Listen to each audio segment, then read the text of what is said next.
High, আমি তমা। আমার নতুন একটা ভিডিওতে আপনাদের সবাইকে জানাচ্ছি স্বাগতম। আজকে আমার হোম অফিস ছিল আর এখানে আমাদের মিটিং হচ্ছিল। তারপরে বিকালের থেকে আমি একটা খুব মজার স্ন্যাক্স বানাইছিলাম পাউরুটির মধ্যে। আমি এখানে দুধ গুঁড়া দুধ একটু পানিতে মিক্স করার পরে স্প্রেড করে দিচ্ছিলাম। আমি আজকে বানাবো স্যান্ডউইচ। তারপরে এখানে চিকেন আর পেঁয়াজ, তারপরে সস টস দিয়ে আমি এটাকে খুব ভালো মতন ফ্রাই করছিলাম। তারপরে এর মধ্যে পিৎজা চিজ, এইটা রঙের খুবই মজার এই চিজটা।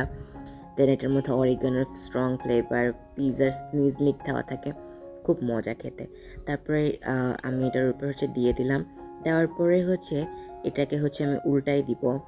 আর এই স্যান্ডউইচটার একটা বিষয় কি, চামচ দিয়ে একটু চাপ দিতে হয়, তাহলে খুব ভালো মতন এটা মানে মানে ভিতরে জিনিসপত্রগুলো হয়।